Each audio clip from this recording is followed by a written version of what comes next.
and when I defang the Viper, trust me, ain't gonna come from nowhere. Jeff, I already put you out. I don't even know why you're out here right now. Keep on talking. Hey, do me a favor. Why don't you act like this is an AA meeting and you shut your mouth while I'm sharing with the group? And Mustafa, you out here, a boy among men. And I'm gonna tell you what, you got lucky at the Rumble, so I know you're gonna come out here and run your mouth about how bad you are. But let me give you a little bit of a reality check. You see, Mustafa, you said that my eyes don't lie. Well, your eyes don't lie either, because last week, they were closed real tight when I put your simple ass to sleep. And AJ, hey man, be honest with me. How's our old girl Wendy doing?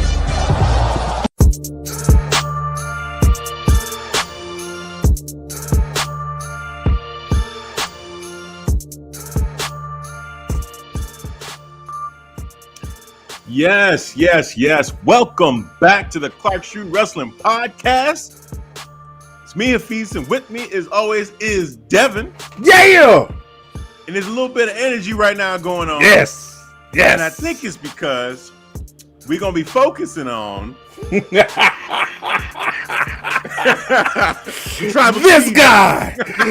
guy right here. Roman Reigns. Yeah! My tribal chief. More specifically, WWE. We will not be talking about AEW today. It's going to be a Crown Jewel recap episode. So AEW fans, I'm sorry. We will be talking about AEW in the future. We won't keep it going, but this is no AEW tonight on the Clark Street Wrestling Podcast. Oh man. Hey man, I know there's gonna be some people like, yeah, the hate is showing itself. I hate. But no, we just gonna focus on Crown Jewel. This week for AEW was, it was okay. I mean, shout out to Saraya. She announced she's officially cleared. So we did get that. So that's awesome. You know, we'll see what happens as far as her and Britt Baker. So there you go. There's your one piece of AEW news. We're gonna stick to 100% WWE, 100% Crown Jewel. Yes. So yeah, man, we're gonna have some fun. So what up, David? Welcome. Hey, David. Nice to see you. Thank you for coming in. Thank you for joining us. So in general, before we get into Crown Jewel, all right, just general like thoughts overall on Crown Jewel as a show. I mean, yeah, yes, we're gonna talk about it. We're getting there. But as far as Crown Jewel goes as a show, you know, these last couple of Crown Jewels have been, you know, getting better and better, I would say, with quality. Before, we would make the joke that the show's not even canon. It's not canon. Right. When they go to Saudi, it's not even It don't even, right. Storyline. Skip it. Side mission. Filler. Right. Optional. Exactly. Now it's must-see TV. Like, you have to watch Crown Jewel. They've made it a part of the WWE. I wouldn't say it's part of like the big three or big four with, you know, or big five, depending on who you talk to. But you know, it's definitely made its mark. You know, the feel of the show has that big mega show feel, like a WrestleMania. Holy shit! Yes, out for that. Yes. And let's talk about just the production with like the stuff in the sky. The drones. What was that? Yeah, bro, that was insane.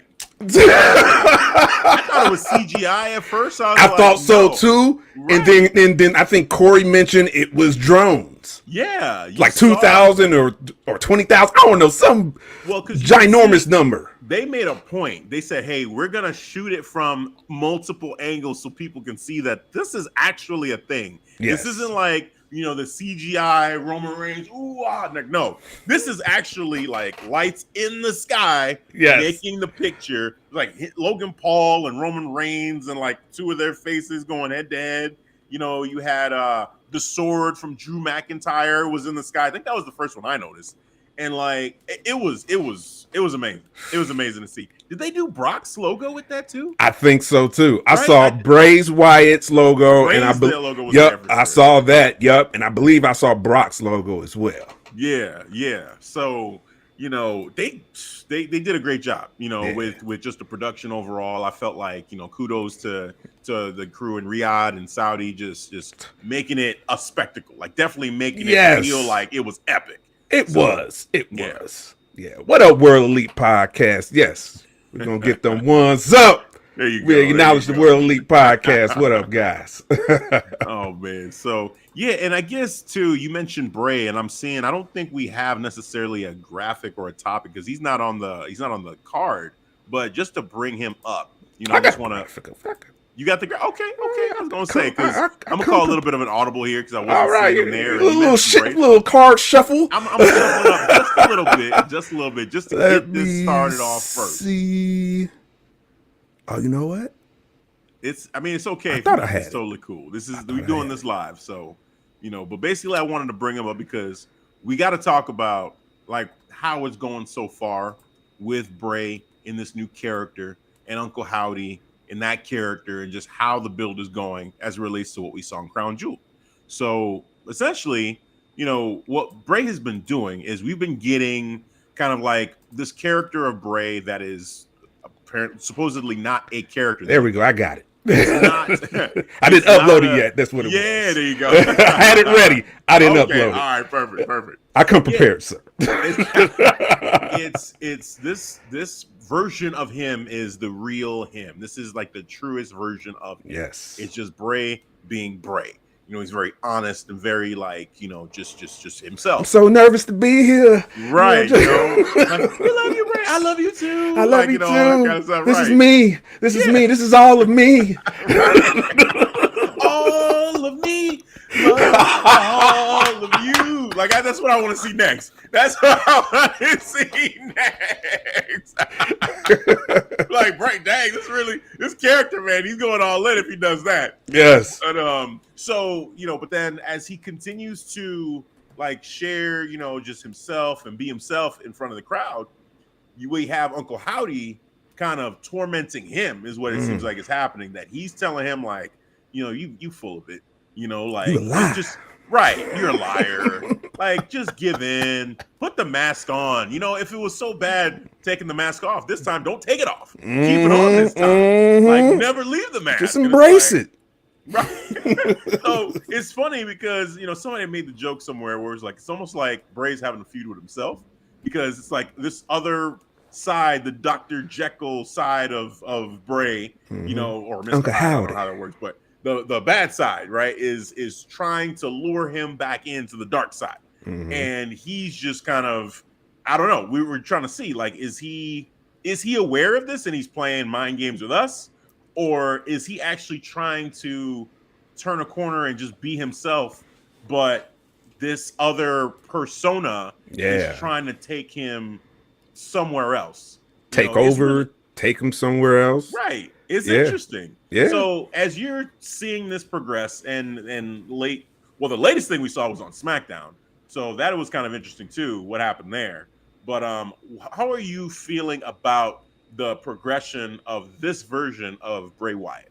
It keeps me intrigued.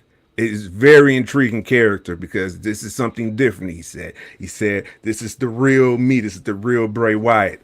And now there's a story circled around him. Possibly, he's dealing with his demons. We don't know. So that's why it's all intriguing with this Bray Wyatt. And now it gets even more weirder. He has a random interaction with with LA Knight. LA Knight. Out of all the wrestlers on the roster. Right. I'm like, okay. You keep going though. You have me intrigued. Right. So Bray is just talking about violence, learning to embrace of what he is now, not feeling sorry. And then, how LA Knight, he was like, man, fuck all that. What you talking about, bro? I'm LA Knight, bro. Get the fuck out my face. Right. Headbutt that guy. Bray Wyatt with the, Right. I was like, oh, wow. Right. So I am down. I'm loving this. The progression is nice. It is a very nice pace. Not too fast, not too slow. It is a perfect pace for this Bray Wyatt character. Yeah, totally agree. I'm enjoying it. I'm very intrigued. I want to see what's coming next. And yeah, just the randomness of it caught me completely off guard. I had to do a double take. Like, wait, what? Bray? Like with LA Knight? LA Knight? Connection here. Like what?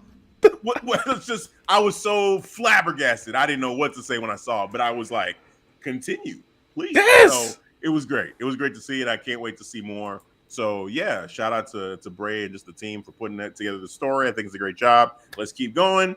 And yeah, can we have more drones of the fireflies in the sky, please? Because that was amazing when he came out. Oh my God, just a top-notch production for Crown Jewel of all PLEs, bro. Yeah. Dude, I gotta give Papa H his dues. And you know what? I think this is just my personal opinion now. I think we got maybe a rough draft of WrestleMania, of things to come. You know, like a format, a guideline. I hope so. And I like what I saw. If we're gonna have like top-notch production, like drones, a celebrity match with the tribal chief, you know what celebrity I'm talking about for Hollywood now. You know what I'm saying? So look, hey man, I'm down for that. I am. Yeah. So I think what we got was a sneak preview of a format of a guideline for possibly a Papa H WrestleMania, and I love what I saw so far.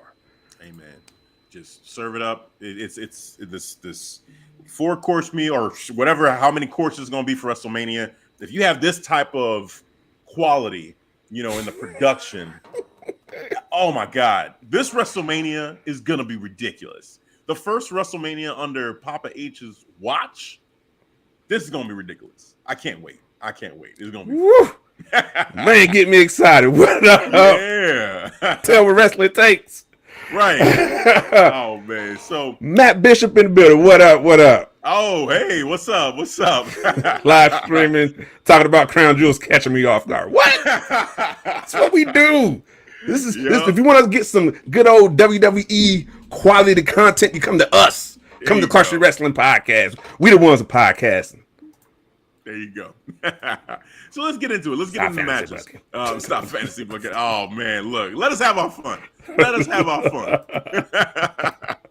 All right, so let's get into the matches. Let's start things off. We got the grudge match of grudge matches on this show. I did not see this coming for this to be the first match of the night.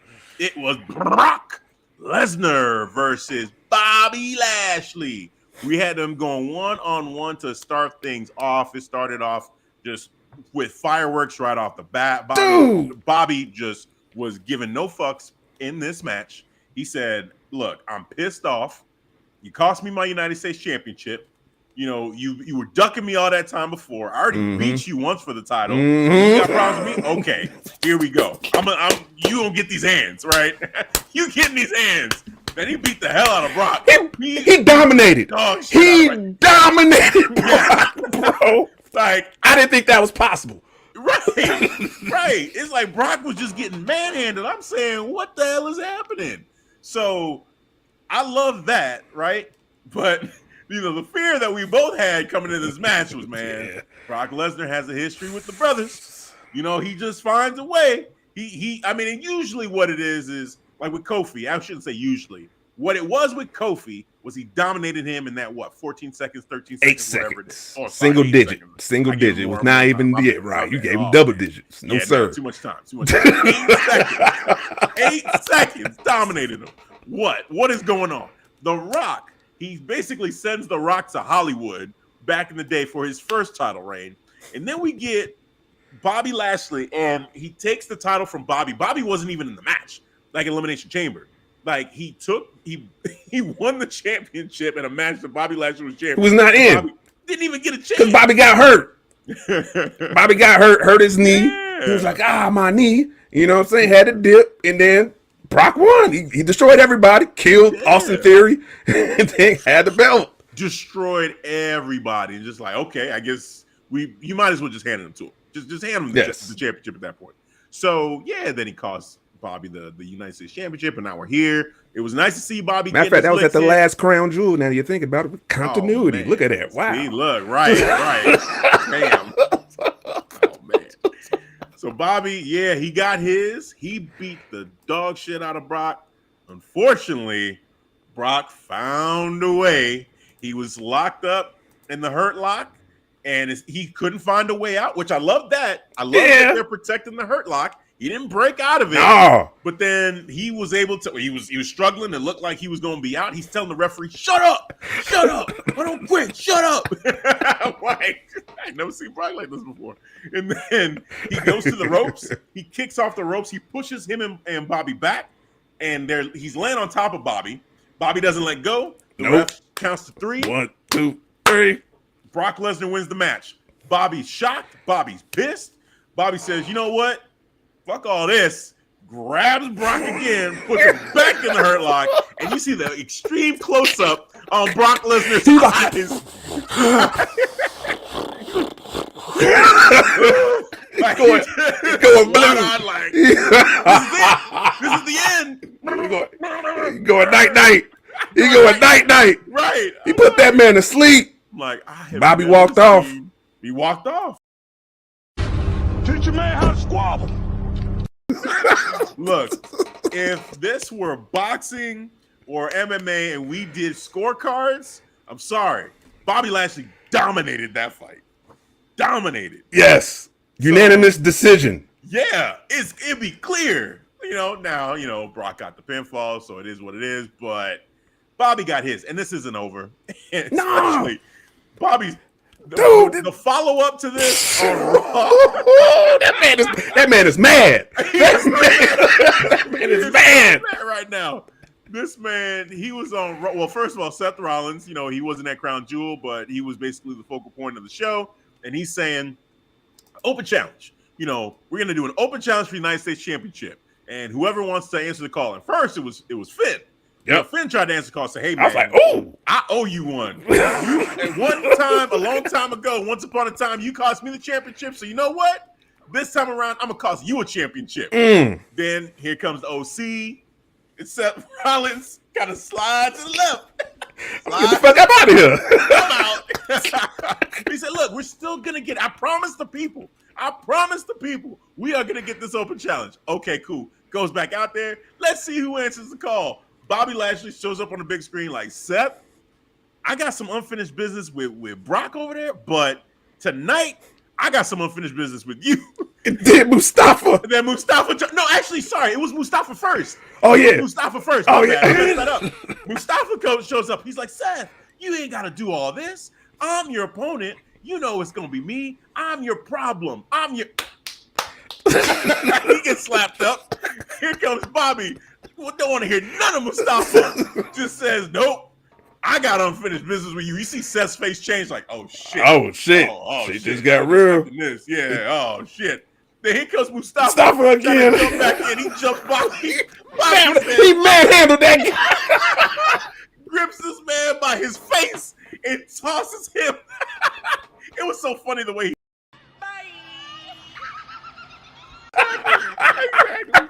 He just flung his ass behind him like a piece of trash. It was like, as I was saying, I'm coming out there right now. I accept. And I was like, oh shit. I was concerned about Seth at this moment. I was like, bro, I think you might lose your belt. Right. I was like, this is not looking good. Ring the bell. Bobby beats the hell out of him. Just beats to the point where the refs, they didn't even start the match. The refs had to come out because Bobby just basically was like, "I'm just beating the shit out of him because I want to beat the shit out of him." It's not even, yes, it's about the championship, but it's not really about the championship. I'm just pissed. And so beats the hell out of him. The officials and refs are telling Bobby to go. And then Austin Theory shows up like, "Ooh, this is my chance. This is perfect." He already tried a couple times with the tribal chief and failed. Oh, man. Oh, Austin, no. So he went out there. He's like, "I'm cashing it in. I'm cashing it in." Like, okay, cool. And I'm like, nah, something's going to happen. He's not going to cash it in. But then the ref rung the bell. I said, oh, shit. They're doing this for the United States Championship. This is happening right. Okay, let's see it. And in my head, I'm like, this isn't going to fucking work. Something's going to go wrong. Something's going wrong in this. I don't know what. But Austin Theory is losing this match. Let's see. And then, let's see. So, Austin's basically beating Seth up because Seth is done. He's like, he's been so destroyed by Bobby. There's really nothing left. He's taking a breather. He keeps kicking out of the moves. Austin Theory's hitting him with everything, and he keeps kicking out. And then Seth does get the upper hand a little bit, like starts getting some offense in, but Theory still has the upper hand. Finally, Theory gets a pin, and the return of Bobby Lashley pulls the referee out. Austin Theory's looking at him like, "You ruined it! You ruined it! What's wrong with you?" And then Bobby beats the hell out of him, like just destroys Austin Theory. He's in the ring. Seth and Austin Theory are both in the ring. Now it's even. Now it's straight up. Seth gets the curb stomp. 1, 2, 3. Theory is no longer the money in the bank. Oh man. No. What? And the sequence was cool too because Austin Theory was on the outside and the referee was counting him out. He was counting him out, and I thought, oh, they're gonna do it by count out. Maybe they'll be able to save him by saying, well, it was Bobby that took him out, so he got screwed. So maybe they could give him the money in the bank back. But at 9, he got back in the ring, and as soon as he slid in, Seth Rollins hit him with the curb stomp. Done. Just I was like, here it goes. I was like, that's it. This is over with. And they counted 3. I said, oh, wow. Yeah. They got it. So Seth is still champion. Bobby's still mad. In theory, yeah, he lost. Fans overreacted. Oh, Austin Theory, he's buried. Triple H, he's burying him. He's good. Look, John Cena. Tribal Chief is running the show right now, man. Right. There was no way this man was going to be champion. Let's just get this over with, first of all. Second of all, I mean, now he has something more in common with John Cena because they both had failed Money in the Bank cash-in. So that's more connective tissue for him and John Cena when they adds to his building, developing character. Exactly. So I think it's fine. So yeah, everybody calm down. Austin Theory's going to be just fine. We just gotta. We live in reality. In the building. Look in the building, Johnny. Oh, Johnny. Yeah. We'll get there. Hey, Johnny, we're gonna acknowledge you. We're gonna use properly. Okay, go ahead. Of course. You there, sitting at home. Acknowledge me. We must get the formalities out the way. I was like, we must just go ahead. Let's just get it out the way, Johnny. Got the clip ready for him every time you come in. Welcome in. So yeah, that was Bobby's week. Damn. Did you see the exclusive video on YouTube? Oh no, I didn't. So I think they're teasing the Hurt Business reunion because they interviewed Bobby. They was like, oh, people want to talk now. Oh, because when Seth cashed in on me, and I can't open my challenge, and the crowd was booing me. All right, oh, that's cool. But when I do it, oh, it's funny. Oh, okay. You know what? I'm not even thinking about wins and losses. I only care about beating people up, hurting people right now. I was like, oh, hurting people. Yeah. It's interesting. I had a conversation with my brother about this too. Actually, he brought it up, and I was thinking about it when I was watching. I said, "Yeah, we love you too, Johnny." Johnny. You're awesome, Johnny. You're awesome. When I was watching Crown Jewel, it did kind of strike me as odd that Bobby Lashley came out, and it felt like he was getting booed. The fact that he not when he came out, but when he attacked Brock. Yes. That he was getting booed for that. He was. I'm thinking logically, this makes no sense. Why is Bobby Lashley getting booed after everything Brock did to him? It was weird, right? So then later on, you had Bianca and Bayley, and we're gonna get into it, but people were chanting for Bayley. And my brother brought up, and look, I'm gonna bring this up. I mean, Wakanda Forever just came out, Yes. I gotta bring this up. Wakanda Forever. Saudi, like what's going on with y'all in some of the brown people going out there and getting booed for no reason? What is happening? That's a keen observation. So I'm just throwing it out because I'm trying to understand if we're following the story. We're all having a good time. We're all following the story, right? Yep. Brock Lesnar cost Bobby Lashley the United States Championship. All right, it was Brock Lesnar that did that to him. Isn't he owed a receipt? Isn't he owed a receipt for that? Isn't it Brock that's actually the heel in this story for what he did to Bobby? So Bobby, all he's doing is getting his payback. Why is it wrong for him to jump Brock Lesnar before the bell, but it's okay for Brock Lesnar to jump Bobby before he's about to defend the United States Championship, and then he lost because of that. And then Bayley and Bianca, like, come on, what's going on? Like, Bianca is a picture of virtue. She's done nothing wrong. She's done nothing negative at all. She's a role model. These fickle fans want to turn on her, and I'm just saying, I'm putting it together. I'm like, look, guys, y'all just understand that I'm paying attention. I'm paying attention to what's going on, okay? You may not have meant nothing by it, but understand, like, I'm paying attention. That's what I'm gonna say. I'm gonna leave it at that. Because for Bobby to get booed, for Bayley to be cheered over Bianca, I'm like, Bianca. The worst crime you can commit is dick riding without a license. Yes. I come ready with that. When I saw, well, see, okay, AEW fans, there we go. There we go. You're welcome. You're welcome. That was for y'all. That was for y'all. Hey, man, perfect. That's going to come up many times, I'm sure. Yes. It will be a mainstay clip right here. It's the clip I will keep in rotation. That was perfect. Oh, man, I died seeing that whole I died. That was amazing. I saw where he was going. I'm like, let me get the clip ready. Yeah, I see where he's going with this. I see where he's going with this. I say, come on, y'all. It's okay. So anyway, I just wanted to throw that out there because my brother brought it up, and I was like, it's like we got the same mind because I was thinking the same thing when he brought it up. So yeah, man, it's just one of those things. But it's okay. It's okay. But I'm paying attention. I'm paying attention. Oh, what up, Chris? In the building. Admin of the Clark Street Wrestling Community Group, Facebook group. What up? In the building. What's up? Acknowledge you. So it was a fun match. It wasn't a long match. It was 6 minutes. Like the actual match itself was 6 minutes, but overall, like it was fun. I was definitely entertained by it all. And there is still much to come between these two. They're gonna have another match.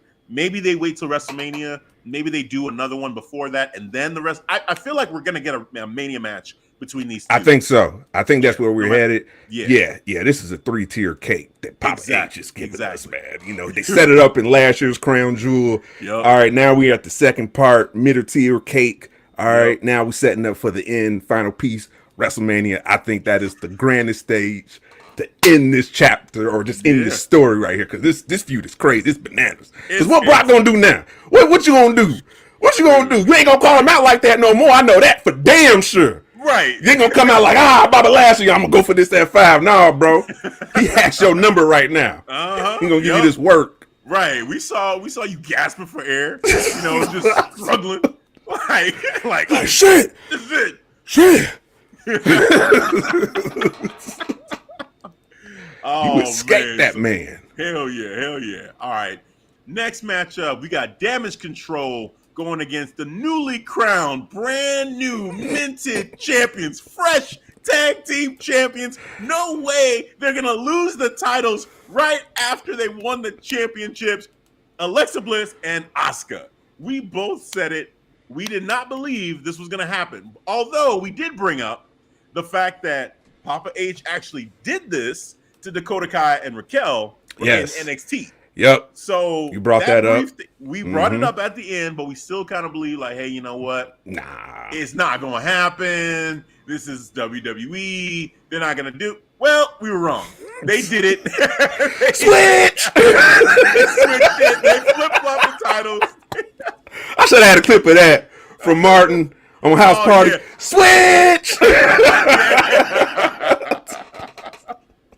Yeah, man. They did it. They flipped it. And, I'm not mad at them for it because basically the way I see it, we don't really get like too many title changes, at the Crown Jewel events in Saudi. So probably the way to give them a title change like that. I feel like they did it with The Fiend and Seth. Like, not the Hell in a Cell match, but there was another match that they had either at Crown Jewel or whatever. There was another name for one of the other ones before. I feel like they did do a title change with them. But that's not something we usually think about with Crown Jewel, is that, they're going to do a big, championship change. It's going to be, hey, it's a fun show, but, not a change like that. So doing this, it finally gives the Saudi fans a championship change to see, a shock change that they could experience. The way it happened was basically in the midst of all the chaos going on between the four women in the ring. The ref was handling Io and Asuka. They were scuffling in the ring, so she was distracted by them. Yeah. He had Nikki Cross trip up Alexa Bliss, who's on the top rope, tripped her up, hit her with her finisher. It's like a swinging DDT. I forget what she calls it. Swinging neck breaker, yeah. Swinging neck breaker type of move, yeah. Yep. And then Dakota Kai took advantage, got the pin 1, 2, 3, and that was how that went down. So, Nikki Cross being involved, it's kind of setting up for the War Games, and we saw that pretty much confirmed on Raw. So that's building up. And then Io and Asuka. Was that promo before or after this match? I'm trying to remember now. Oh, that was after. That was on Monday Night Raw. That was on Monday Night Raw? Okay. Yes. Oh, yes. man. They had words for each other. The greatest Asuka and Io promo ever. Like, independently, the interaction. The two of them have never, for me, had, like, an interaction. Like they both have amazing moments in their careers in WWE.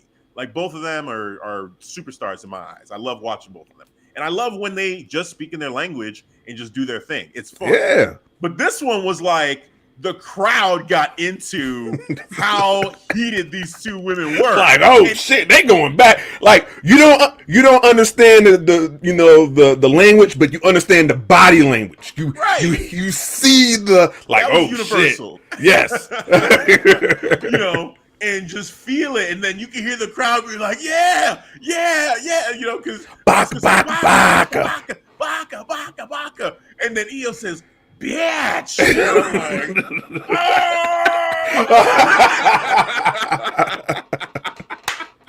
and then they just scrap, and I'm like, oh, that was perfect. That was perfect. So shout out to those two for just going for that, and it was amazing. And keep doing that because it don't matter. We need more of that. They teasing us. These are going to have a great singles rivalry.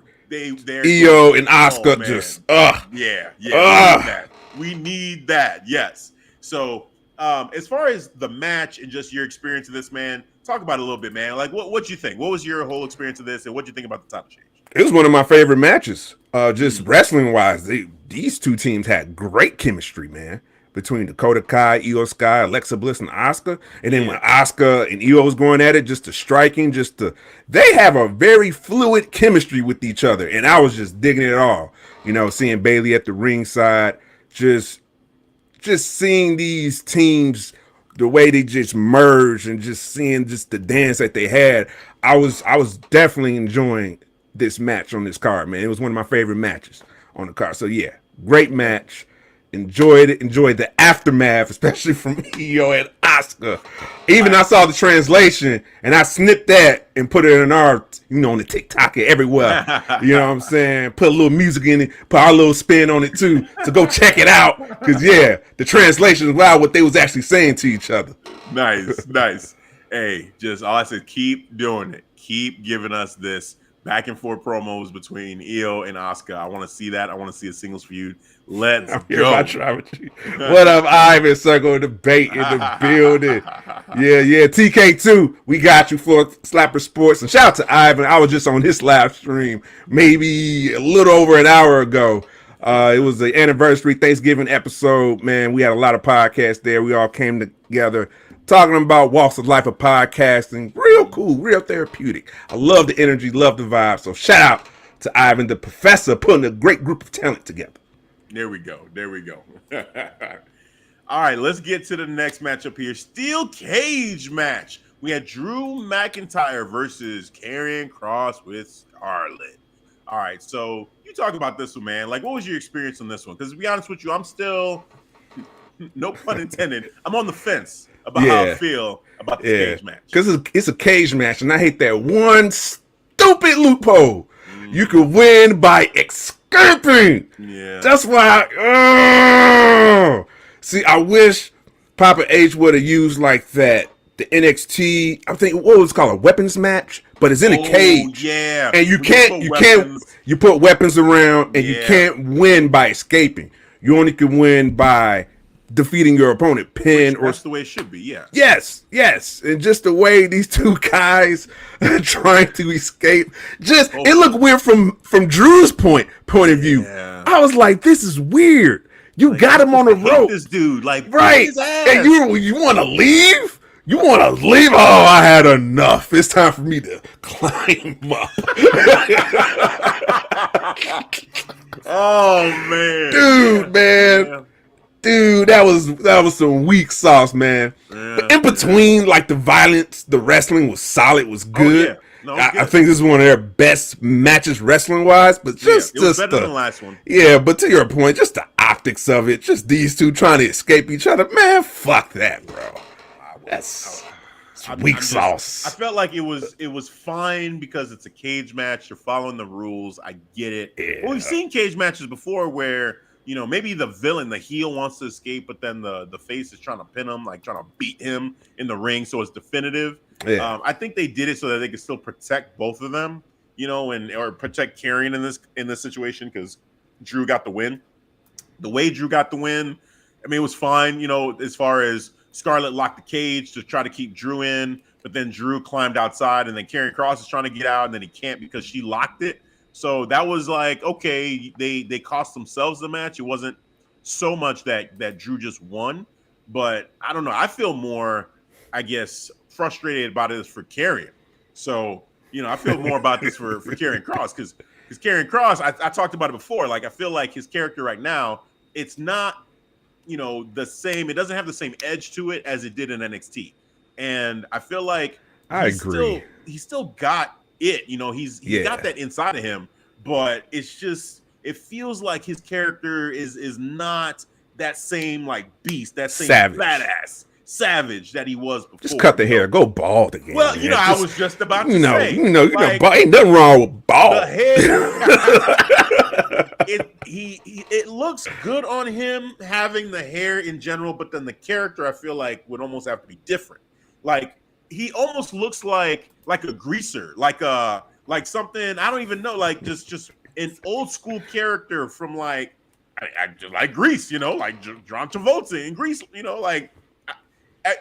I hate saying this about him because I think of him as a badass and I want him to be a badass, but I'm just thinking about the movie Grease and that's a crazy comparison. Yeah, and I'm like him and Scarlett doing dance numbers and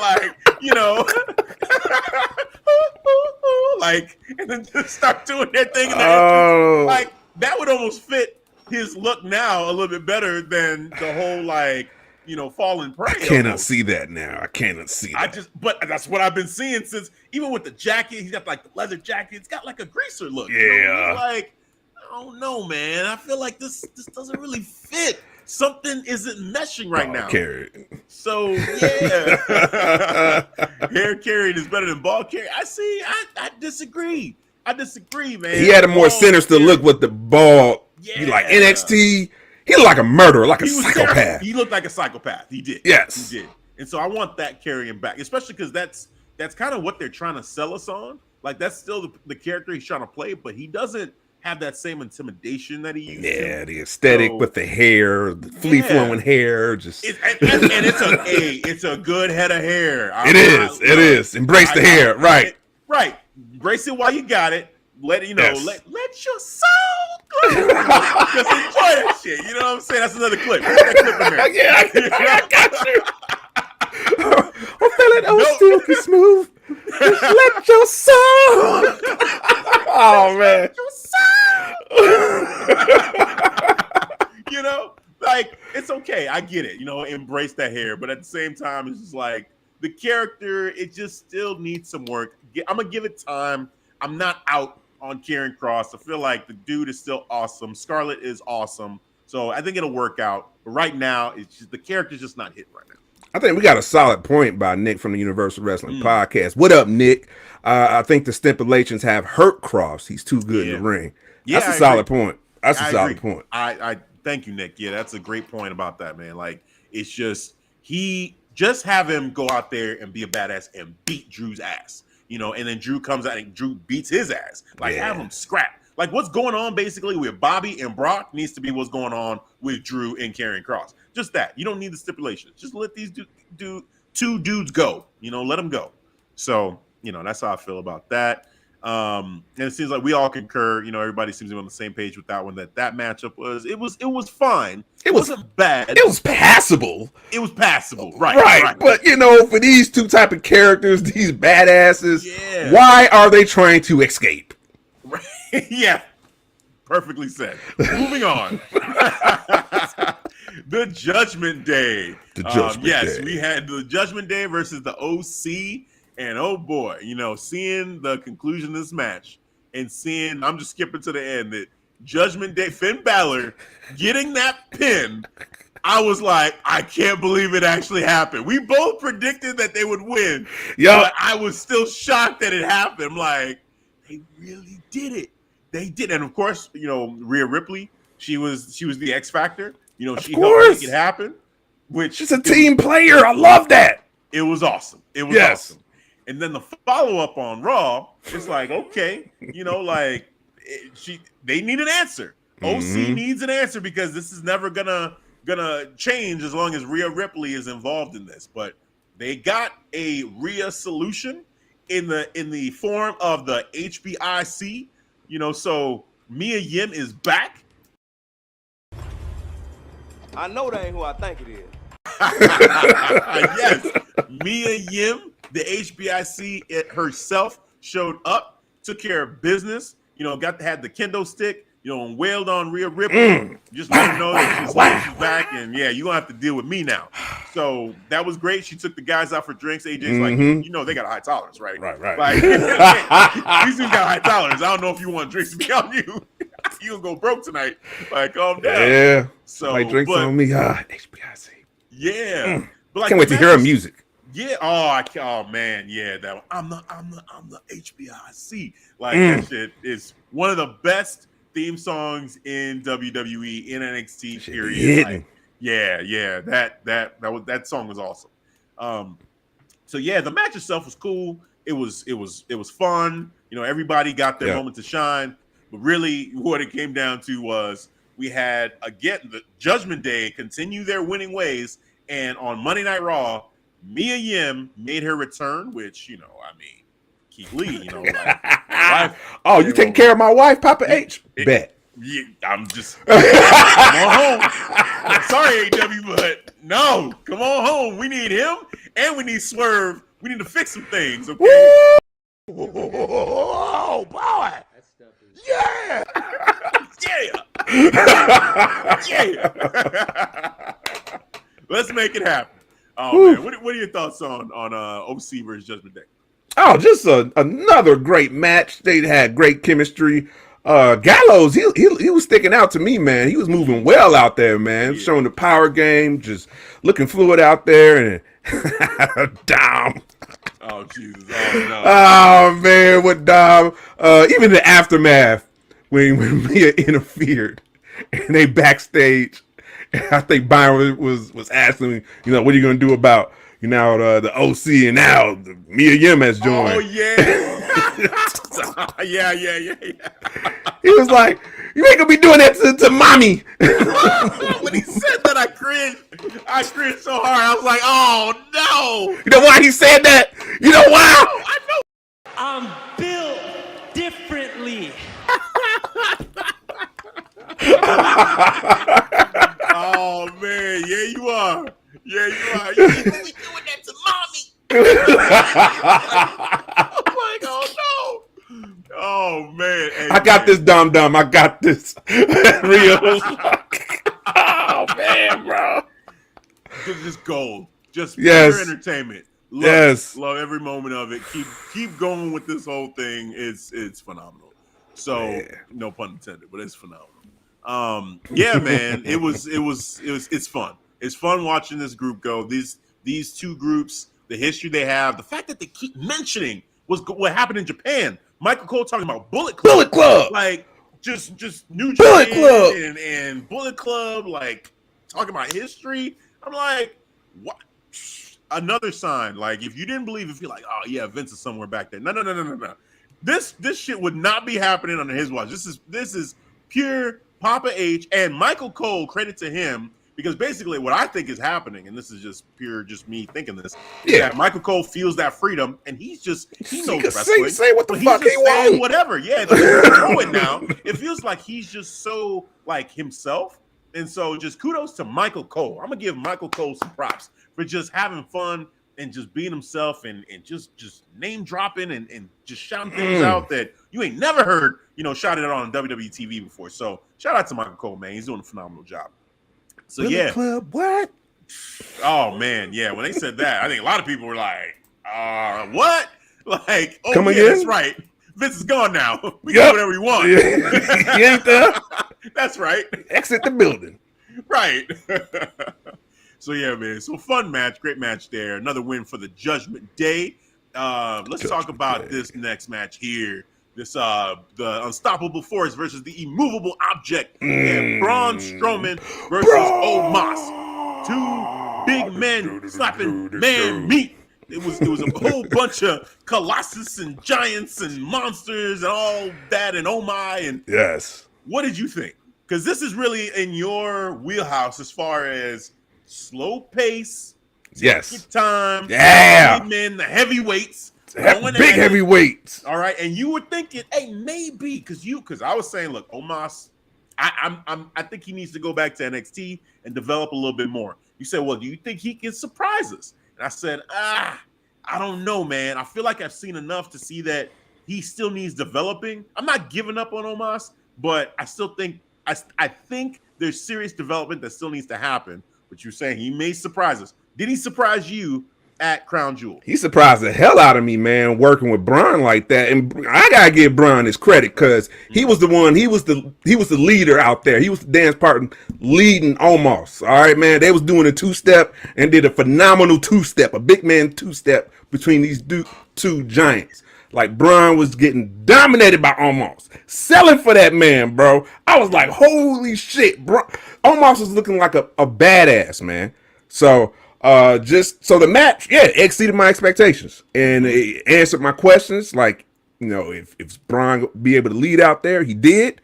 And where is Omos skill level at? It's enough that it made an entertaining match and a believable match between Braun Strowman. All right. And it was a flawless match. It was no botching. It was smooth. Yeah, I'll say this, that as far as, you asking me that question, like me saying, look, I feel like I've seen enough to think that he needs developing. I still think that he does need to develop more, but I feel like this match was part of that development. Mm-hmm. And I did see growth in Omos in this match. One, it was cool that MVP wasn't there and he was able to stand out on his own, and we could get to see, okay, now you're there. It's just you and Braun. Figure this match out, make it good, make it entertaining. And to see Omos be a badass, yes, and have a look on his face that was believable, I said, okay, maybe we got something here.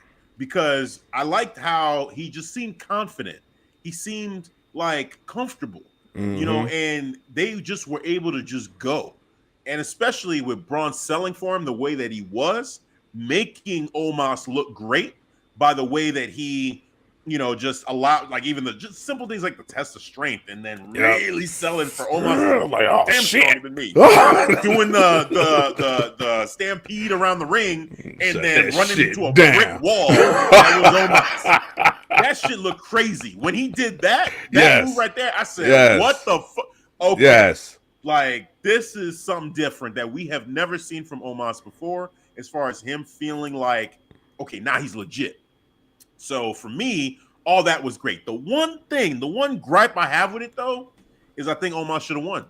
I think with everything that was happening, I think that would have been the final thing to really put Omos as like, oh, not only did he dominated, just like we had Bobby dominate. There was a lot of that going on in this show. Not only did we have Bobby dominate Brock earlier and then he lost, but then we had Omos dominate Braun, and then Braun hits him with that one slam, and then that was it. I was like, wait, 2, what? 3. Actually was okay. I would have been okay with it going a little bit longer, because as it was another watching, quick match. What? It was like 7 minutes. Yeah, this one's 7 minutes and 20 seconds. It's a little longer than the one with Bobby, but a lot of stuff happened before the bell. Yep. With that one, with this one, they went straight to the ring, and it was only 7 minutes and 20 seconds. So with this, it was like, okay, I was ready to see more, and I didn't expect that. I thought, oh man, I'm just gonna want this shit to end. But I was actually upset that it ended when it did. I actually wanted them to keep going.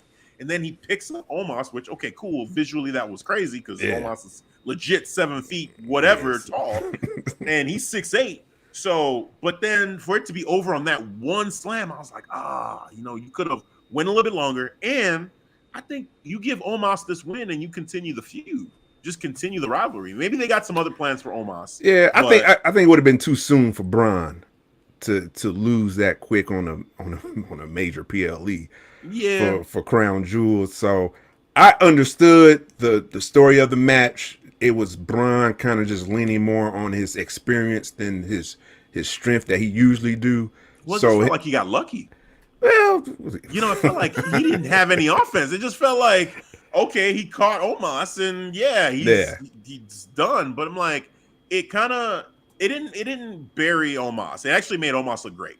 But with Braun, and actually I don't think it really helped Braun look more like, oh, he's ready to be a champion or anything like that. I felt like with Braun, he felt like he got lucky, and they need to have another match for Braun to kind of get this one back. I almost feel like Omos did win and Braun lost. Like, it's just, that's not. I felt that moral victory. Yeah, I feel like Omos earned that moral victory, and Braun really didn't gain much as far as street cred for beating Omos. It's just kind of like you kind of got lucky, and similar to Brock Lesnar. Yeah, y'all escape. A lot of escaping. There's a lot of escaping going on in this show. I will say between shit, that motherfucker almost had me. Shit, Drew escaped. We had Braun escape. What the hell? What's up with these big men trying to escape, man? I don't understand. Come on, big men. Yeah, like handle your business. Handle your business. So I feel like Omos, kudos to him. I think he had a great match. This was his best match ever. Like, clearly, this match right here was his best match that he's ever had. I agree. Kudos to Braun for running the show and carrying the match from his side as well. And not to say that Omos was like, I don't want to take away from Omos's credit by saying Braun carried it, but to what you were saying, leading the dance, calling the match, I felt like they were just great dance partners for each other. And they both helped create a very surprisingly good match. Now, even the crowd got into it. Yeah, they did. Now, after the fact, Braun went on social media. He may have said some things that rubbed that dude trolling, bro. That dude is trolling. I know. I troll when I see. He was totally trolling, and people kind of got in their feelings about what he was saying. Did you see what happened? Omos, we got 47 stars. Our match. No, flippy floppy shit. Flippy floppy, whatever. Like, what, bro? You better stop. Oh man. So people got in their feelings about it. Yeah, they did. Like, look, I'm joking, guys. I'm joking. Like, okay. Hey, I was just joking. We are one team, one dream. I respect everybody's work at the end of the day.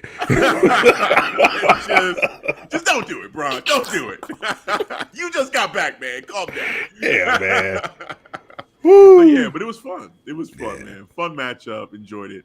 And I hope to see a rematch sometime soon. Me too. Crazy. Me too. Did not think I was gonna say that. Yeah. That's how good it was, because we saw the growth, especially on Omos, and like, oh, I guess he's growing, but he's I guess he's ready to be on TV. Then there was a question: is he? Does he need to go back to NXT? Does he need to keep on developing? I think we got our answers. We got our questions answered. Shout out to Circle Debate. Shout out to Omos for having an emotional moment, seeing his family back home. So happy for him. Yeah, he had it was a video out there. It's out there floating on the social medias. He went back to Nigeria, and he haven't seen his family in about 14 years. So they showed the video. This one big hug. He just holding on to his family, man. So it was a great moment. Great moment. That's awesome. Yeah, shout out to Omos. Shout out to Nigeria. Yeah. Hey. So Hey, man, gotta represent, represent. All right, man. Speaking of represent, how about representing the bloodline in this matchup here? We had Jimmy and Jay Uso, we the ones, versus the Brawling Brutes with another banger after banger after banger after banger. So, yeah, man, they went out there, had a strong match overall. It was a fun matchup. The Usos got the win. Now, the reason why I'm skipping through that is because yes, sir. Go ahead. That meant that there was only one more obstacle for the Usos in order to become the longest reigning tag team champions of all time, which was the Usos versus the New Day on SmackDown.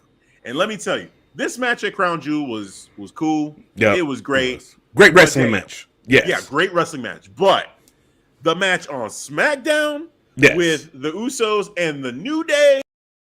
This motherfucker don't miss. No, he's fucking good. That motherfucker don't miss, man. Yup, exactly.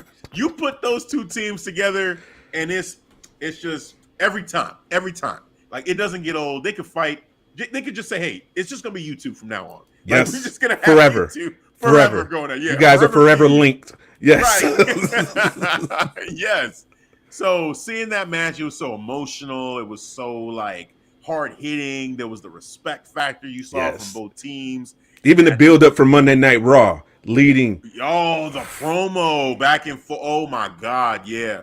Xavier Woods especially. Like he was spitting bars. Yeah. He was like, "Yeah, you guys are second generation. We're first generation." You know what I'm saying? Everything done from our backs. I was like, "Oh, right, has a point."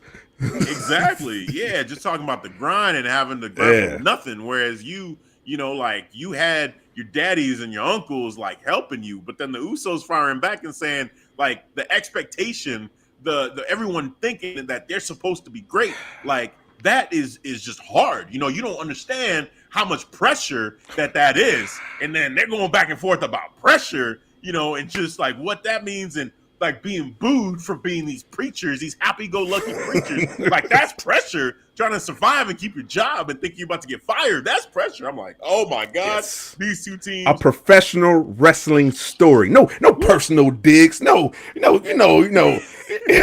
not gonna take this out of character. Right. Keeping it within professional. For yourself. Right. Keeping it within professional wrestling. Yeah. And I love it, man. These two teams. Perfect. Everything, down to the last minute details. Yeah, man. Yeah. Cody, you're right, Cody. You're right. Yes. You got it. You got it, Cody. On point. Bars. Another one. Where's Dom at?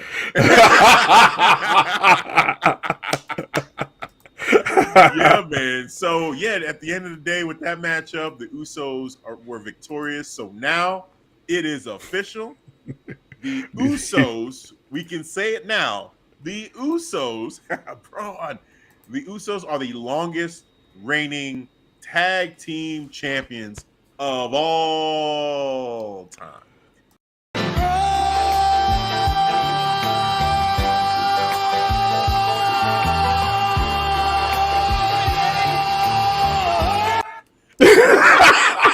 Time.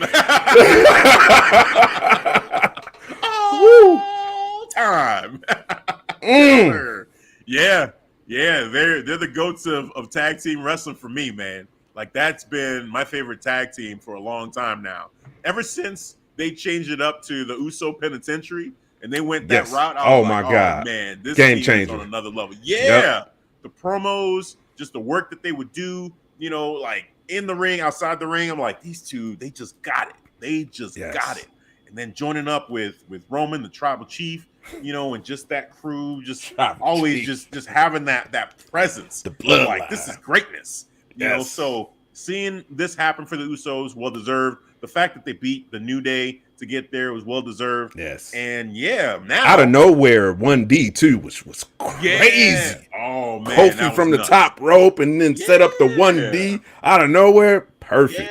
Yeah. So now full circle for all this though. So Tribal Chief is getting ready, it seems, to acknowledge the Usos, it seemed that way, and we don't know, but that's what the picture was painted. The stage was set for, Roman Reigns turns around and says, hey, I never thought this day would come, because ever since we were kids, everyone's always acknowledged me. But you know what?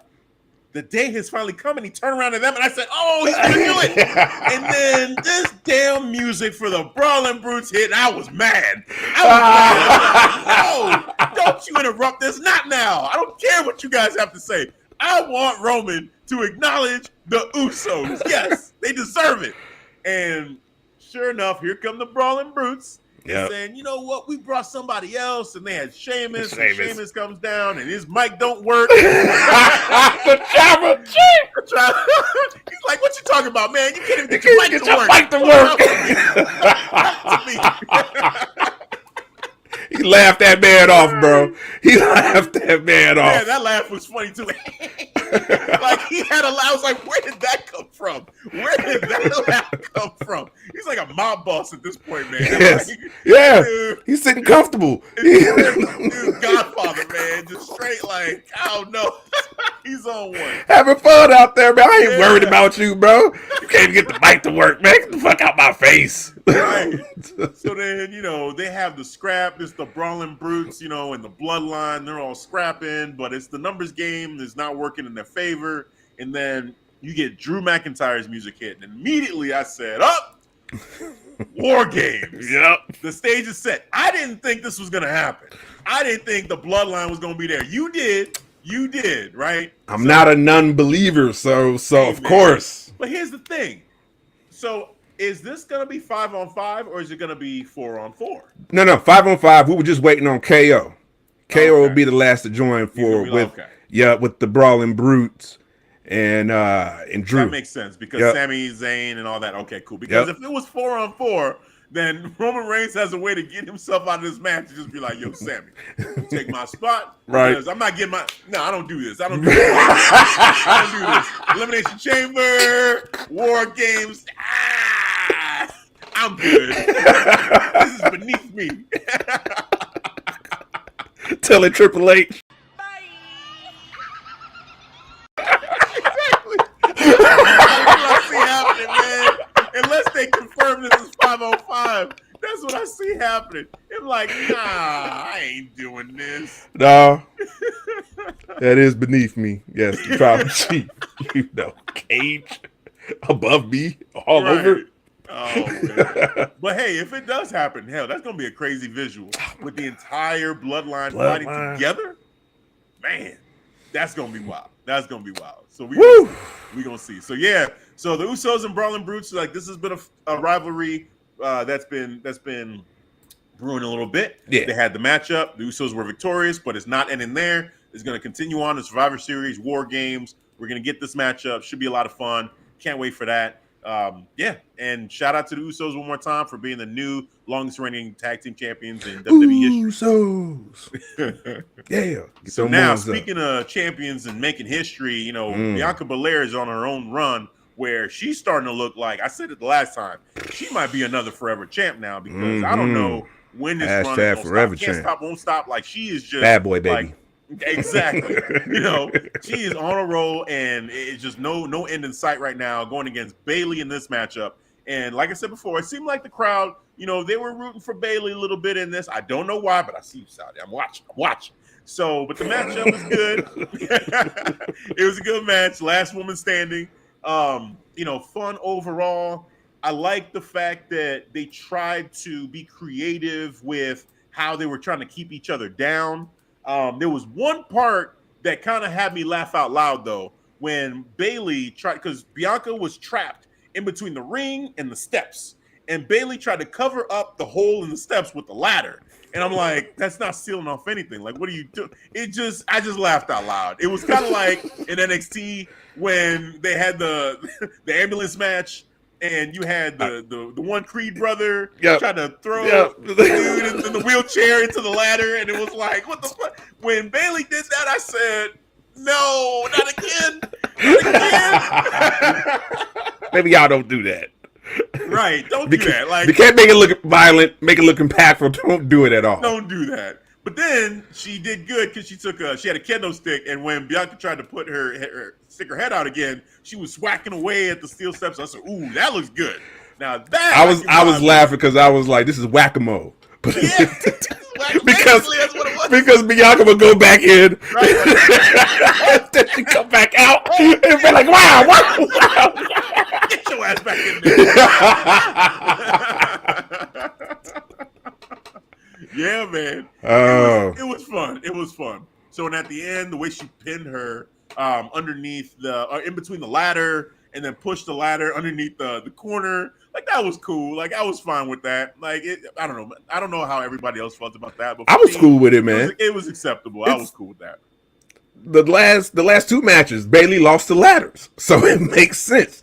You know, Bayley, the ladder is your kryptonite. So yeah, all right, Bayley. So I'm cool with the ladder. Shout out to Dom. Yeah, all right, Top Rope Wrestling Talk. Dom Yes, in the building, man. Our shield brother right there. Yeah.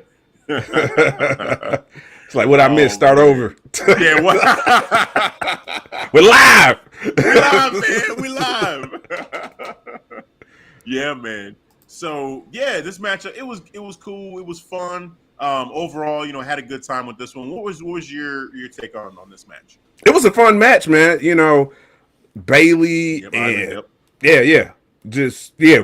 we had the live stream watching on. Shout out to Ivan.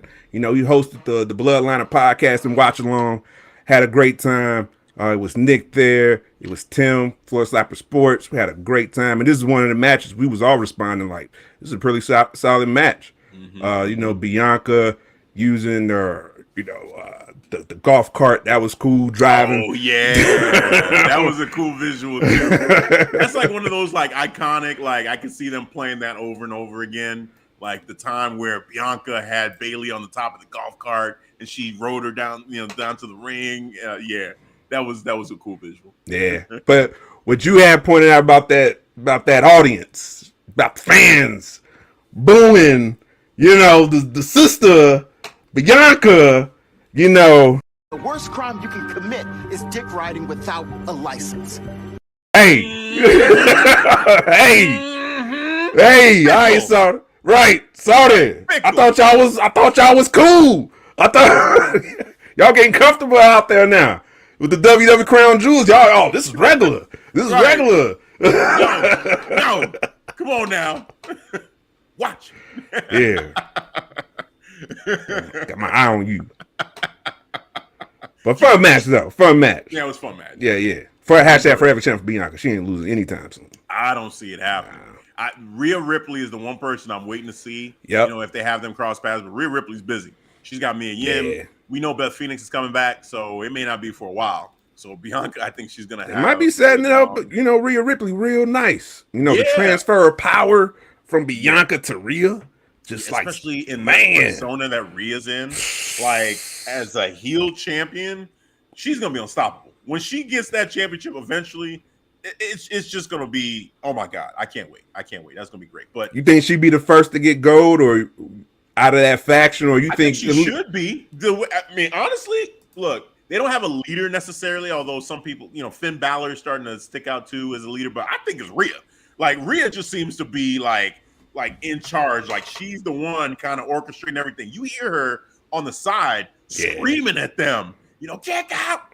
Get out! Like, who the fuck is that? Is that Rhea? Like, what is going on? You hear her yelling? Yeah, it's clear. She is yelling, screaming. I'm like, damn, okay. And they're like, yes, okay. Like they're doing what they got to do. Even when they were doing that little promo, he was saying like, we're still looking for somebody. And then you hear Rhea, because no one likes you. Yeah. Oh my god, they're all great. They're all great. Yeah. I want to say like her and Finn have just been on and up, but then you got Dom who's built differently. Really, it's just Damian Priest. That's the one that's like you kind of want to see him find that thing, get that thing for himself. He does the rise. Yeah, even laugh. Wait, do that one more time. The Judgment Day. Rise for the Judgment Day. Hey man, Damian, you're gonna find your shit. You're gonna find your. I mean, you're having fun, so just keep having fun. I think that's the thing. All of them, like Dom, Rhea, and Finn, are having so much fun. You can feel how much fun that they're having these characters. I think that's just it for Damian Priest. Just have fun. Just act a fool.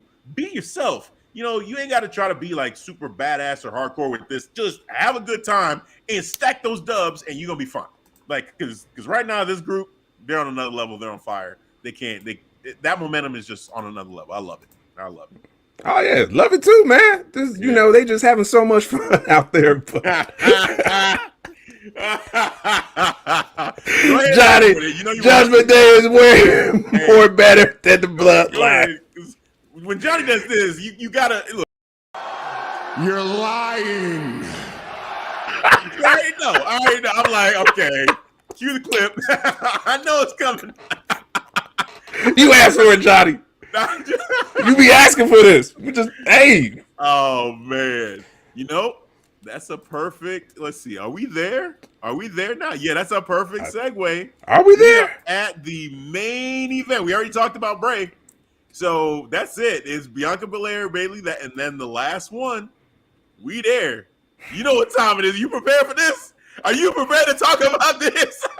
Because I've been waiting. I've been waiting to talk about this. The Tribal Chief. That's why he's the MVP. That's why he's the GOAT. The GOAT. The head of the table. Yeah. God mode himself. Roman Reigns. Get them boys versus Logan Paul. Before I say anything, I need to hear your honest breakdown of what you saw, sir, because I just need to hear it. That's it. Bro.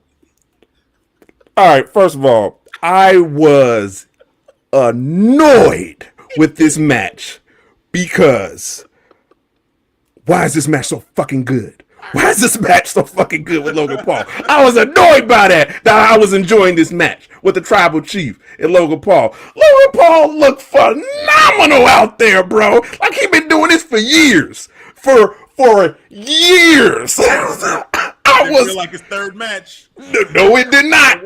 No, it did not. They was telling stories out there, bro. Mm-hmm. I'm saying, Logan Paul. This motherfucker don't miss. No, he's fucking good. That motherfucker don't miss, man. Yep. Third match in.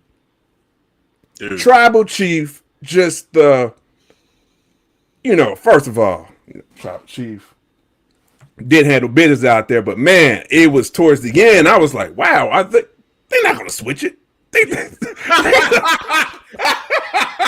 I said it in my head. I did not want to voice that, but I'm gonna admit that now. Because on the watch along, I kept that opinion to myself. I was like, I'm not gonna say that out loud. No, it's not the appropriate time. Not the right. I'm still processing what the fuck I was just seeing, bro. Yes. Great. Go ahead, man. Go ahead. Yeah, to my first love of wrestling, Adam Cole, you prepared me for this because this is how the transfer of power happened when you had this match, this celebrity match with Pat McAfee, who claimed he had 2 weeks of training, who took you bell to bell. I'm like, what is happening? The greatest. But Logan Paul, he is like levels above Pat McAfee. He was flawless. He's doing the buckshot lariat way better than Hangman Page. Oh, stop it! Oh no! I'm gonna say it. Look, I know. Hey, it's my opinion. It is my opinion. I don't care. I do not care. You've gone too far, sir. You've gone too far. Stop it. Oh, you selling like Roman now. You selling. No. You selling. You trying to put Logan Paul. Dude, look at Heyman's Page, buckshot lariat, and then look at Look at Logan Paul's, because Logan Paul's, he hops over, and it was like velocity with it. You could feel it. You could feel it. But it was a little out of control too, because that's dangerous. You can't be hit. Like, we need him to make it to WrestleMania. What are you doing? Slow it down. You better calm your ass down. Slow it down. Okay, but you gotta protect the head of the table now. It looked good. Maybe it was stiff. Maybe a little bit. But it looked nice. It looked nice. It did look nice. Look, it was better than CM Punk's buckshot, Larry. I tell you that. There we go. Now we're on the same page. It was light years. Now we're here. Now we're here. Light years above CM Punk's bullshit. That buckshot Larry he did, man, he hurt himself. Okay, that's all we need to know. Like the man, no, it was that was horrible. So the other move though, when you talk he made about pull out his knee doing yeah, we'll talk about that. What was I gonna say? The other thing, the move that got me was when he did basically a Superman. I mean, it was the phenomenal forearm essentially, but it looked like a Superman punch. Superman punch. The picture you used for the background, the graphic, the graphic there of him up in the air. He was so high up.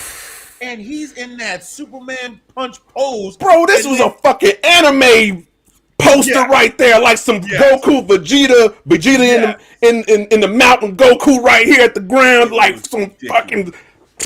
Yeah. Whoever took the photograph for that, you man, you get all the kudos. Perfect.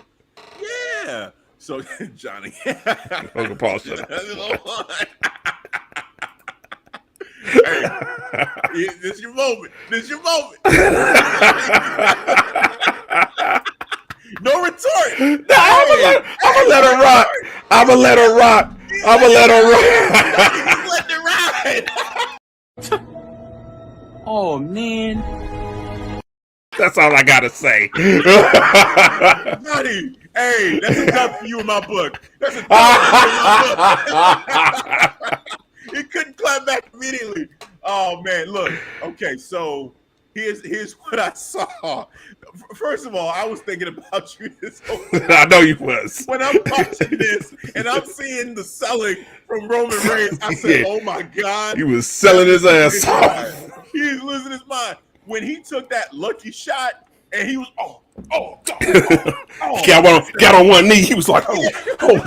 I was like, oh no, here we go. And then you got Logan Paul kicking out at one over and over again. Logan Paul kicking out at one, Tribal Chief getting 2 counts, 2.99999 counts. I'm saying, oh no, this is Adam Cole all over again. Oh no. And no, then it's not. This man, the look on Paul Heyman's face when Logan Paul went up to that top turnbuckle with his cell phone.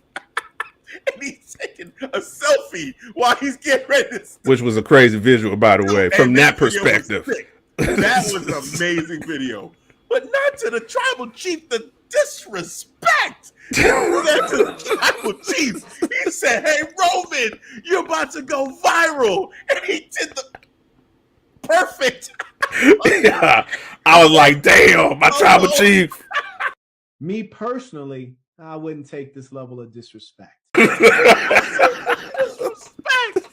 then you had the Usos come down and they're trying to help. And I said, no, the Usos are having to help out what's going on. And then Jake Paul shows up. They even the odds. Then his friends show up, but they got their ass whooped. Well, the friends really didn't. They just got their asses beat. Basically, the Usos. Shout out to them because on the Impulsive podcast, they showed up like in a wheelchair, like in a cast. Nice. Dude had a neck brace. He was like, they getting on Logan Paul like, bro, what the fuck?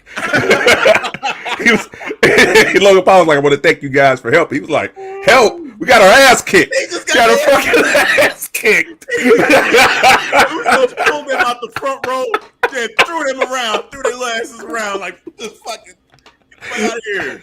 Then here comes Jake Paul. The punch was okay. He could work on that. Like, Logan's definitely way better than him at making shit, look good and the selling and all that. But, we'll see. He's got an entrance video and all that. So I don't know. maybe we see Jake Paul try to enter into wrestling. We'll see. No, stick to boxing. Yeah. You know, Logan Paul has earned my respect. Yeah. That man has earned my respect. The fact man that can he wrestle. blew out his ACL, his MCL, his meniscus, and finished that match, you couldn't even really tell that. I didn't even know he fucked with that. Yeah. He still, towards the end of that match, did that one spot where he jumped over the top rope onto the Usos and the Bloodline. That was crazy. Then he came back in and, he got the spear. But, yeah, for him to finish that match after all that, all the props in the world of Logan Paul, I feel like with this match, any doubters that say, he doesn't belong in WWE, it's hard to look at you with a straight face because this man put in the work and he showed out. Like, he did his thing. Like, I can't hate on that. Getting trained by vets, getting trained by the best of the best, by Shawn Michaels. And God knows who else, because this dude is refined. Like, he actually looks like he is a legit wrestler now. So shout out to him for putting in the work. And I'm looking forward to seeing him again. When I found out he blew out his knee, I was like, oh, fuck. Like, I want to see him get back in the ring, get healthy, get back in there and perform again, because it's fun. Watching him perform is fun. Because my mind is blown every time I see him. I was like, wow. I'm like, well, this makes a lot of sense why he was in the main event for Crown Jewel. I'm like, he just proved he just told everybody the reasons why he's in the main event. Yeah. So, shout out to him for the Tribal Chief. Look, I didn't expect you to say, well, I'm out, trying to oh no. Wanted me. I didn't expect that. Tribal Chief, no. It was watching this whole thing, I'm like, man, I thought there was a chance when he cut that promo. I'm tired of being humble. It was kind of like the promo that Adam Cole was cutting on Pat McAfee, basically telling him what he was gonna do to him and he was gonna dominate him. It didn't happen. Yeah. And then at the end of all this, still smash him though. But after he got the victory, the man was emotional. Oh, bro. He was a little emotional. He was feeling some things. You can see it on his face. He needed a moment, bro. He needed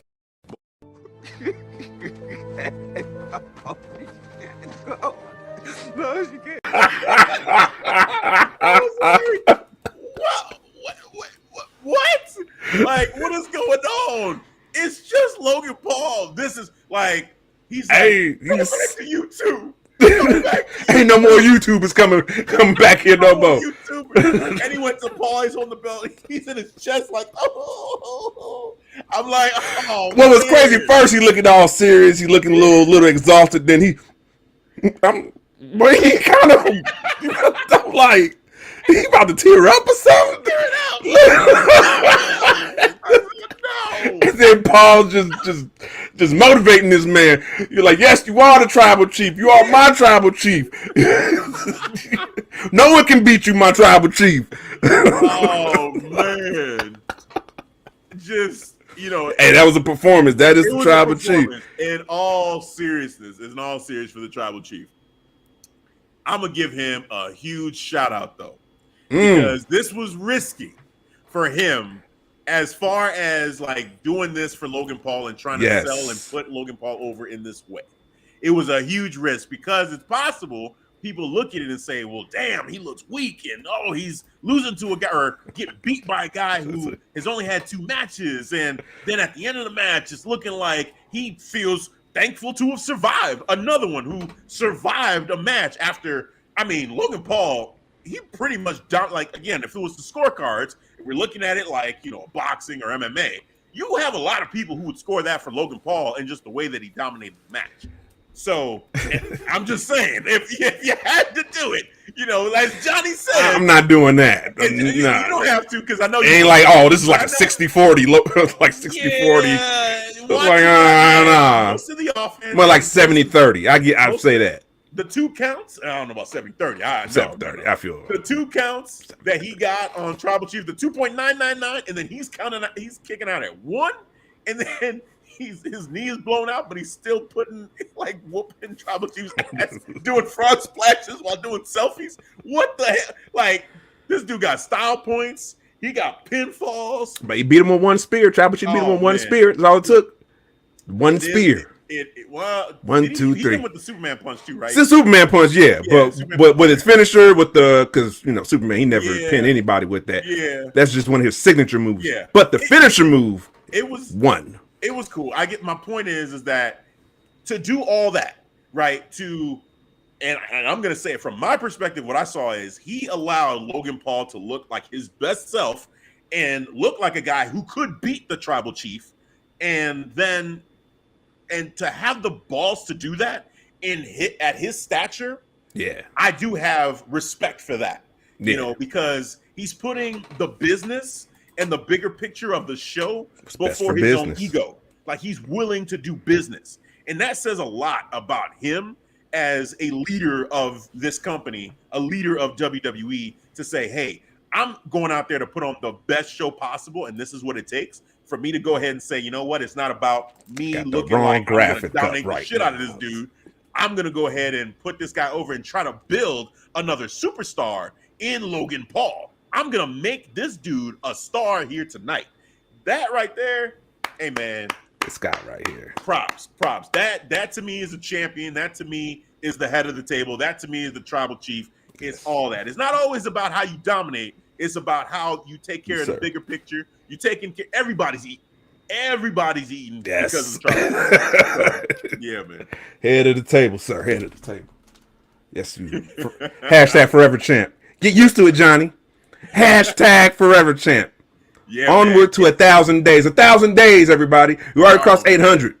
1,000 days. Here we come. We get there. That's around WrestleMania. Just to let everybody know. That is gonna happen.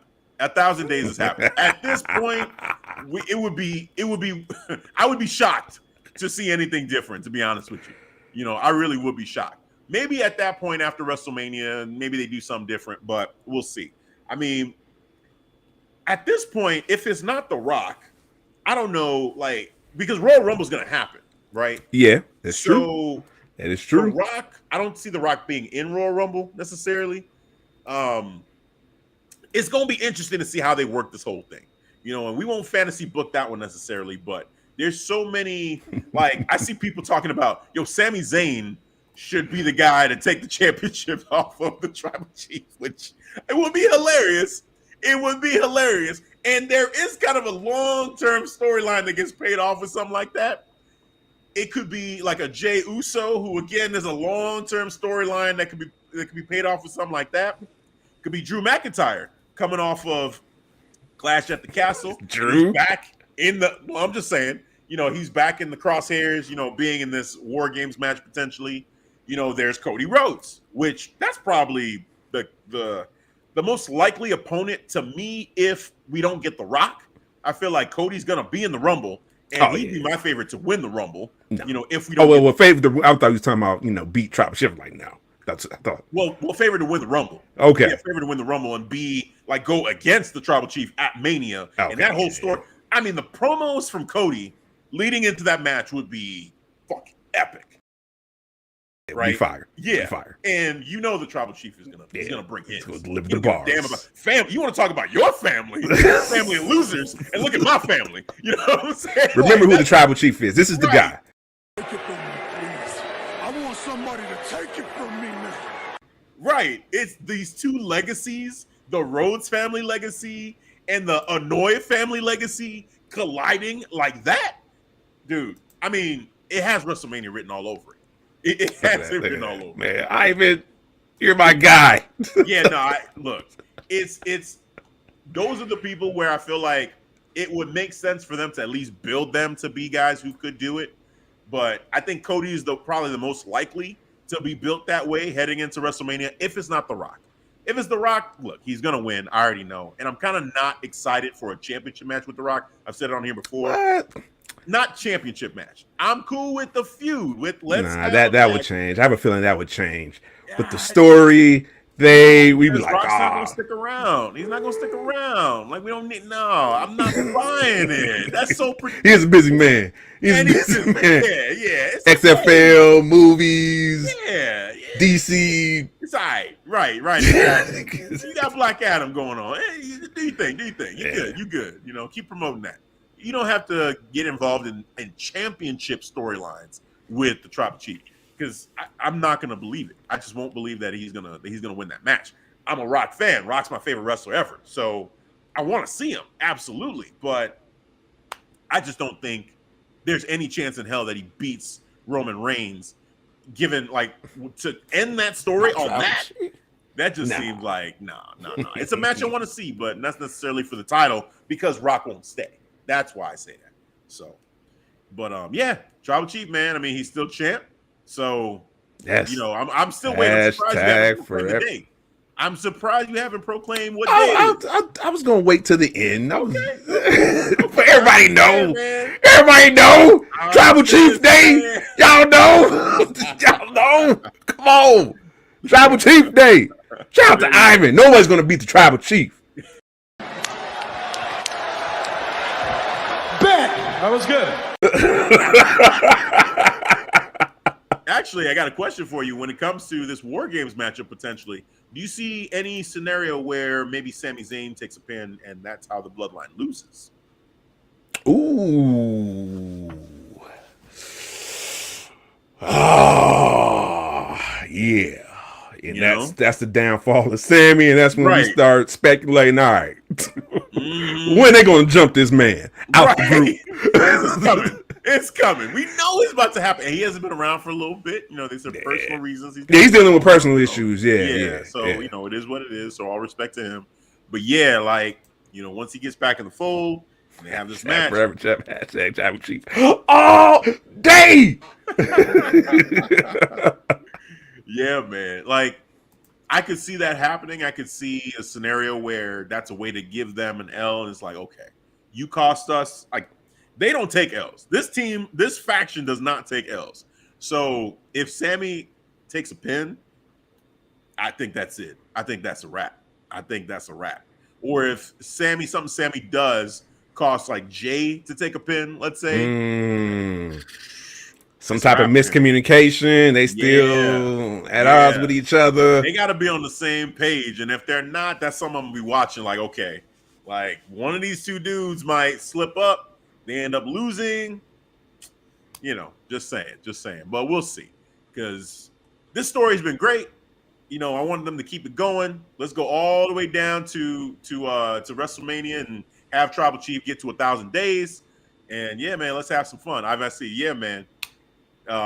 You know, I think that is something to watch. You know, will Sami Zayn be a reason why this faction could potentially take an L, and could that lead to him getting his walking papers? All right, look at this, taking the pin from Roman as Sammy crawls and steals the pin from Roman. Could start the I like that too.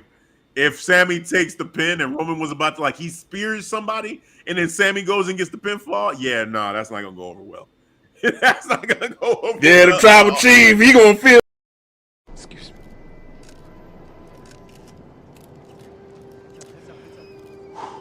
Yeah, that Cody reenactment of what Tribal Chief would do. Yeah, Cody said it. He acted it. Well, yeah, that's the body language. He's gonna feel some type of way taking the pin in War Games from the Tribal Chief. Right, like, excuse me? Like, he's gonna be pissed. He's gonna be pissed. I'm gonna gargle your piss. What?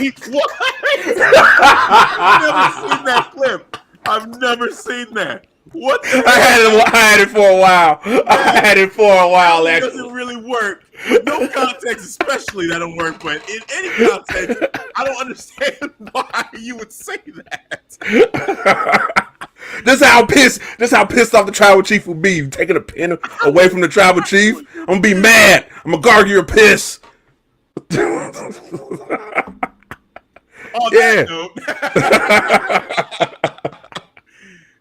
That's it. That's all we got. So Roman Reigns is still your undisputed WWE Universal Champion. Hashtag forever champ. Can't stop, won't stop. Like, it's bad boy, baby. Tribal Chief. Yes. If I could hug you right now, just It's Tribal Chief Day. Devin's having a good time. We're having a good time. Everybody's having a good time. This is my guy right here, man. Let's talk. It's my guy right here. Oh, man. Tribal Chief Day. Crown Jewel recap is done. We got through all the matches. So, Devin, will you please take your attention away from Roman Reigns for 2 seconds? I would try to. I would try. You tell the people. He's in God mode. Tell the people where they can catch us. Yes, all the time. I'm gonna let the people know, especially on Tribal Chief Day, #Forever Champ. This is my guy right here. This is my guy right here. Shout out to Johnny. Johnny, man. Yes. #Forever Champ. Yes, but of course, if you want to stay engaged with the Clark Street Wrestling Podcast, you want to follow us on all the social medias, you want to follow our podcast on the audio platform and video platform, ClarkStreetWrestling.com, ST for the abbreviation. You can follow us where we have our platform of Facebook. Yes, and we have the awesome Facebook community, Clark Street Wrestling Community, CSWC. Yes. And of course, Instagram and the TikTok. I escape now. TikTok.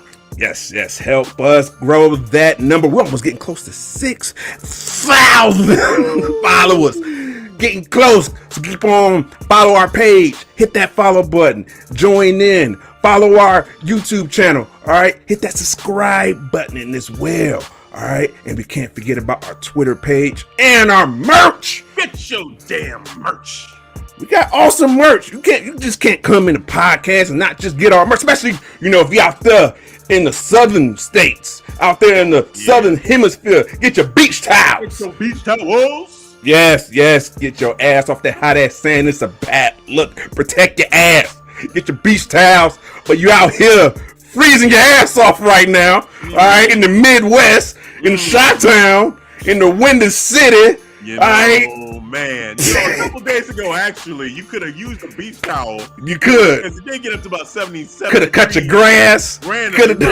Yeah, one day, maybe 2, but one day for sure, you had where you could have, went to the beach, get your beach towel and all that good stuff. But no, just like it always is in the Windy City, the next day, you had to get your hoodies. So get your hoodies so you can stay toasty. Yes, stay warm and stay toasty. Clark Street Wrestling hoodies. It is 32 degrees out now currently. All right. ClarkStreetWrestling.com/store for your pleasure. All right. Circle Debate said it well. Oh man, yes, it is decided. Yes. It is decided. I'm sorry, I'm distracted by my forever check. Man, this is my guy right here. This is my guy. This episode for Devin and Tribal Chief. I'm Hafeez. We'll catch you guys next time. Peace. All right, guys. Thanks for listening to the Clark Street Wrestling Podcast on Tribal Chief Day. #Forever Champ. This guy, Johnny. This my guy. Where's your guy at? Bray? Yeah. Huh? Bray? Who else? You want to do? Drew? What happened to Drew? What happened? He lost. Who else you got next? Maybe The Rock.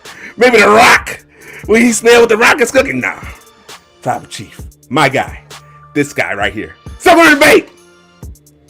debate coming soon now. We're gonna get this. We're gonna work out the logistics. We're gonna lock it down. We're gonna finally get this debate. Cause we ready. We in God mode now. Ain't ready.